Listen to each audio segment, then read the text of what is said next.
التمثيل اتحول لحقيقة. ده بالظبط اللي حصل مع الفنانة نور والفنان حاتم ذو الفقار في فيلم عنتر شايل سيفه بطولة الزعيم عادل إمام. بعد قصة حب ما بينهم اتجوزوا بس انفصلوا بعد ما كرهت حياتها بسببه. مش بس كده، ده دفعت تمن حريتها كمان مبلغ كبير جدا.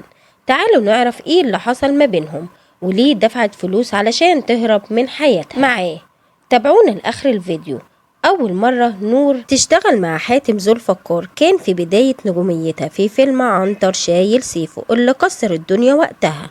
اشتغلوا مع بعض في 4 مشاهد، وكان في مشهد كان بيحاول يلفت انتباهها ويغازلها، وده فعلا اتحول لحقيقة لأن حاتم لقى نفسه معجب بنور وبيحاول يلفت انتباهها لحد ما حصل ما بينهم نظرات إعجاب. يعني مشاعر حاتم كانت في الفيلم حقيقية، وبعدها بقوا صحاب وكترت مقابلاتهم ما بينهم. بس ما كانش تعرف ان اخر مشهد في الفيلم ما بينهم هيتحقق ويبقى حقيقي. واتشدت لوسامة حاتم ذو الفقار جدا، وكانت لسه صغيرة وما عندهاش اي خبرة في الحياة ومركزة في التمثيل بس علشان كانت بتحلم تبقى فنانة كبيرة. وبعد فترة بدأ كتر مقابلاتهم ما بينهم لحد ما اعترف لها بحبه. وطبعا نور ردت واعترفت له هي كمان بحبها واستنيته يتقدم لها. بس حصل حاجة ما كانتش تتوقعها خالص، ان والده يرفض يوافق على الجواز من نور وقال له ابني ما ينفعش يتجوز فنانة. بعد ما بعت له ناس كتير علشان يوافق على الجواز، اضطر حاتم يتقدم لنور من غير أهله. ووافقت نور على الخطوبة لحد ما يجهزوا بيتهم. وبعد 6 شهور عملوا فرح كبير جدا، وكان الفرح ده حديث الوسط الفني كله. كان مهرجان مش بس فرح، كل الممثلين والمخرجين حضروا، وفستانها كان 3 متر ونص من الستين مشغول بالأحجار الملونة والماس، وكانت تكلفته 10,000 جنيه. في الوقت ده كان مبلغ كبير جدا. والتورتة كانت مكونة من 13 دور، وفضلوا لحد الصبح. وبعدها سافروا لليونان علشان يقضوا شهر العسل. صدرت غلاف مجلة الكواكب تحت عنوان عروسة الموسم. طيب ايه اللي حصل في شهر العسل ما بينهم وخلص بدري؟ وبعد 8 شهور من الجواز كترت المشاكل والخناقات لدرجة ان نور كرهت العيشة معاه وحلفت ان هي مش هتكمل معاه ابدا. وده لان حاتم اهمل حياته وبقى مدمن مخدرات، وطبعا كل يوم سهر لحد الصبح ومش مهتم خالص بحياته معاها. ونور حاسه انها في سجن مش في جواز. بعد ما كانت بتنصحه يبطل اي مخدر بقى مدمن هيروين.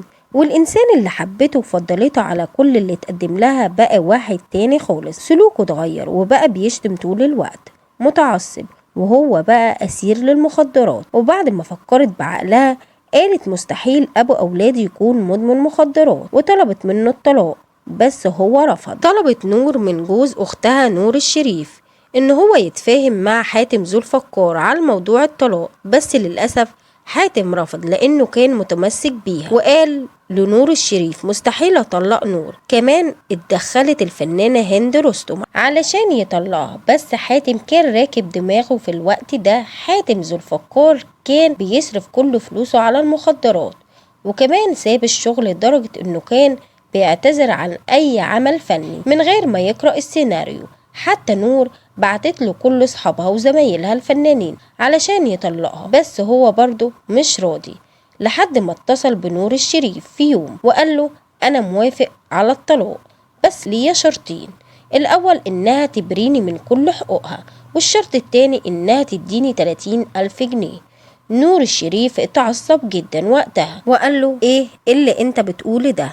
هو انت هتساومنا علشان تطلق نور؟ بعد صدمة نور الشريف من زميله حاتم راح لنور وعرض عليها اللي حصل ما بينهم، ووافقت على اول شرط. لكن التاني كان صعب جدا لان المبلغ ده في الوقت ده كان كبير جدا. بس نور كانت عاوزة تخلص من الكابوس ده بأي شكل، وقالت لنور الشريف أنا هشتري حريتي من سجن حاتم. وبعد كام يوم قدر نور الشريف ونور إن هما يدبروا المبلغ، وراح معاهم عند المأذون عند حاتم في البيت وسألوا نور الشريف قال له انت ليه طلبت المبلغ ده كله؟ رد عليه حاتم انا بقيت على الحديدة يا نور، وعد فلوسه. ونور خلصت من الكابوس ده وحلفت مش هتتجوز تاني لانها جالها عقدة في حياتها. وبعد 6 سنين قررت نور تجرب الجواز مرة تانية. المرة دي كانت من رجل الأعمال هشام طلعت مصطفى، وبرضه أبوه كان رافض الجواز، بس هشام أصر على رغبته واتجوزوا سنة 1991. بس أهل هشام فضلوا يزنوا عليه علشان يطلق نور لحد ما وافق وطلقها فعلا، ورجع بعد كام شهر واتكرر السيناريو مرة تانية وطلقها للمرة التانية.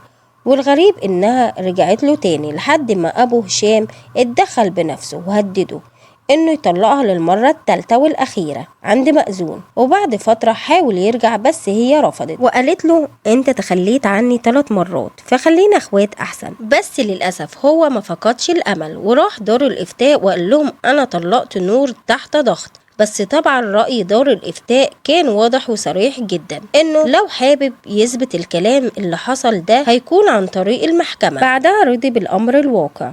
بعدها قررت نور تعيش لنفسها بعد ما كرهت الجواز وطلقته بالثلاثة.